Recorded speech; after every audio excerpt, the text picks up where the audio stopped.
Hey there, kiddos, and welcome back to the channel. I'm Uncle Frank, hoping that you are having a great day. And in today's video, I'd like to sit back in my very squeaky chair, relax, and have a little conversation with all of you guys about a purely hypothetical story. Let's dive into this one, okay? Let's say that 6 months ago, you, yes, you, decided to buy the hot new box of the biggest and best TCG on the planet, Star Wars Unlimited. Sorry. Let's say that you bought a Carbonite booster box of Star Wars Unlimited. Everyone's telling you that it's the hot set on the market. There's so many collectible cards. The EV is off the charts. You can't go wrong with it. So you crack it. And you're excitedly going through your packs. And you haven't found your hit yet. And you go through half the box and you still haven't found a hit. And you go through all but one of the packs and you still haven't found a hit. And you go through that final pack and there's no hit. This was a dud box. You don't make a profit on this box if you're a TCG player seller. Hell, you don't break even. You're down 10, 15, 20% on the contents alone, assuming you're able to sell everything. This was an absolute waste of your time and money. And you're beating yourself up over how stupid was that decision to open that box, even buy it in the first place. Why would you listen to those people? On and on and on. And you decide that you're never going to make that mistake again. You were burned once too many, and you decide to move on, okay? So, let's say that 3 months pass, and you decide to buy the newest set of another hot TCG, Yu-Gi-Oh!, which is the most profitable card game on the planet. And you decide to buy a booster box at release, and you're not gonna crack it. No, you're smart. You know the Yu-Gi-Oh market. So you're gonna sit on that Yu-Gi-Oh box for a bit, and see if you can't make some handy profits on that Yu-Gi-Oh box that can only go up. This is a purely hypothetical story, guys. Okay, try to bear with me.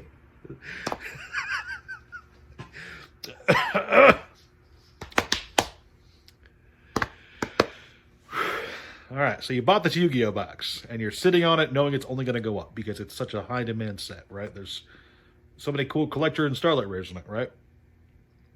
And you wait a few months, and it goes up.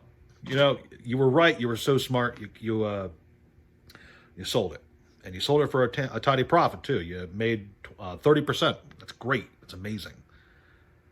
A bit unrealistic for Yu-Gi-Oh, but I digress. But then a month or two passes after you sell it. And you sold it after fees and everything. You're still up. You know, shipping and fees and taxes and all that jazz. And you're up. But then a month or so passes. And you're suddenly seeing that same box you just sold you bought it at $80. You sold it for, it's a good price. You sold it for $160. That's really good. But now you're seeing it's a $300 box. There was a market buyout. There was an absolute surge into it. It's going up. It's a $300 Yu-Gi-Oh box. It's a $300 Yu-Gi-Oh box. Okay. And now you're beating yourself up because if you had just waited just a bit longer, you would have made bank on that box. You wouldn't have made a small profit. You would have doubled your goddamn money and then some, after fees and stuff. So you're beating yourself up. You're like, damn, I was an idiot. Never mind that I got cash in pocket to put towards the next thing. Never mind that I made money instead of losing money this time. It was stupid of me to sell it when I did. So now, fast forward a few more months, and you've bought a brand new product of a card game that no one really has any faith in. It's kind of stupid, you know. But you decided to take a risk on it. It's called One Piece. No one really likes it that much. But you decide, you know what, this isn't really that great of a card game, so instead of waiting on it a few months, I'm not going to crack it. I'm not going to wait on it a few months. I'm going to put this away for 5 years. Because I'm smart, and I know that if I just wait a few months and it goes up and I sell it, I'll regret it. If I crack it, I'm definitely going to regret it because there's no way I'm making my money back on a One Piece box. But if I wait 5 years, maybe One Piece will somehow gain popularity in 5 years, and this box will appreciate super well. And 5 years is a good time to wait. So you wait those 5 years, right? And you finally sell that box. You know, it goes up. It was super devalued when you bought it. So you bought it for 125, 150, and you're able to sell it for like $800. It's crazy. That's good. That's nice returns for a box of a card game that nobody plays. It's a dead TCG, right? And you sell it for $800. That's really good. Just sitting on it for 5 years, letting it sit in your garage or under your porch or in your closet or in your cat's litter box or whatever. And then the guy you sold it to sends you a message. Bro, thank you so much for selling me this box. There was a hyper alt art manga rare in here, and it was worth $50,000. And I was able to get it for only $800 thanks to you. Thank you, man, so much. And now you're really feeling it. You are at the wit's end because, man, that was so stupid. Why did you sell it? Why did you wait that long? You could have cracked that years ago and made a huge profit. You're beating yourself up over this. You are absolutely at the end of the rope here, right? So what's going on here? What's the story here? What's the lesson we're trying to learn from this? You might think it's just don't engage in card games, right? You might think that's the lesson. You're only going to get burned. Don't do this. Don't crack Star Wars. Don't invest in Yu-Gi-Oh. Don't wait on One Piece. Those are the lessons we might be taking out of this. No, that's not it. No, the actual lesson here is don't be hard on yourself. Don't beat yourself up, and don't linger on the past.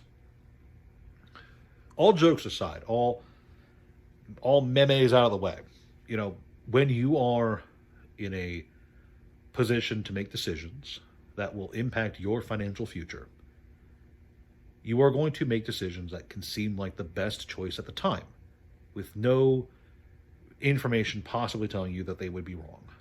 Sometimes it's as simple as cracking open a box because all data points you've seen online, every YouTube video, every spreadsheet, every EV calculator has told you that opening this box is a great idea. Sometimes it's just selling a box because it's gone up pretty well in a very short amount of time. And you had no way of knowing it could go up further. So you just started to sell it now, lock in your profits, and move on. Use that money for something else, right? Sometimes it's waiting for 5 years or 10 years or 30 bazillion years because you think that it would be a good idea to just park that money in something you think is a sound investment. You have no way of knowing what's inside that box. You don't have a magical x-ray machine that can tell you all the contents. The world of TCG finance, the world of hobby finance, the world of small business is one of decisions made in the moment to the best of your ability. And you are going to make decisions that in the moment seem like a great idea or even just a sound and well-educated idea. And then hindsight comes around and tells you, boy, you were an idiot for making that decision. You weren't. You weren't an idiot for making that decision. It was not a stupid idea to crack open the box necessarily.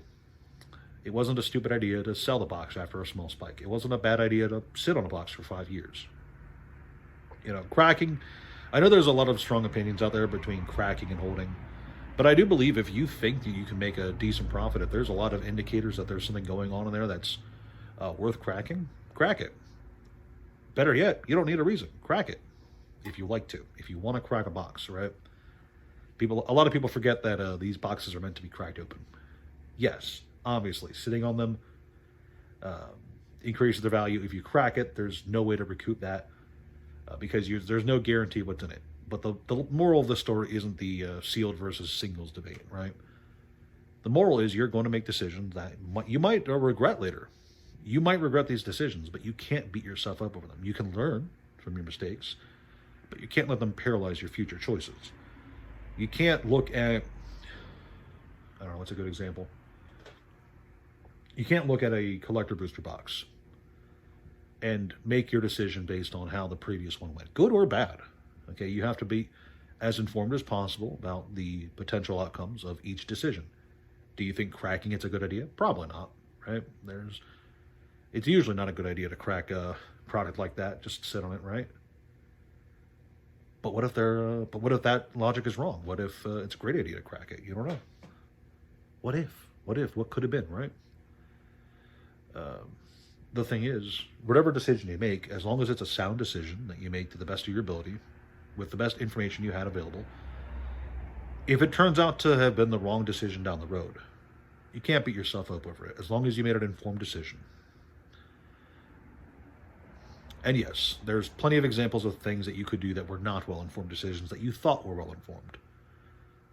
The best thing to take out of that is to just do a bit more research and be a bit more careful next time. It's not beat yourself up. It's not regret your choices. It's not do things wildly different next time. It's learn, improve where you can, and do your best to pick yourself up after you make mistakes, because everyone's going to make mistakes. And sometimes things that aren't mistakes will be perceived as mistakes just because you could have done more. Okay? The things you think you do wrong stick with you more as you go on in life. That's just how human brains work, right? It's how we are evolved to function. It's how we survive, right? But instead of dwelling on your mistakes, instead of dwelling on your failures or even your perceived failures, it's important that you learn what lessons you can from the past and then move on. Because whether it's in finance, collections, gaming in general, love, life in general, you're going to trip up along the way. It's just going to happen. You're going to stumble on the road. And as long as you don't sit there beating yourself up over the trip, you're going to do just fine continuing walking. That's my advice for you guys today. So, just don't be so hard on yourself. I know it can be very easy to get caught up in, damn, what could have been, or why did I do this? That was so stupid. Why did I do this at that time? That was so dumb. I could have waited, or I could have done it earlier and made a profit. There's a lot of things that could have been, but could have beens aren't a part of life. They are the what ifs of the universe. And those don't pay bills. They don't fill stomachs. And they don't pad out your collection. And they don't make you, what ifs don't make you smarter. Learning from what was makes you smarter. So that's all I got for you kiddos today. If you enjoyed the video, please like, share, subscribe, leave a comment down below. Do you agree with me, disagree with me, think I'm crazy, or whatever have you? Check out the Discord, check out the Patreon. Thank you guys so much for watching, and I'll see you next time.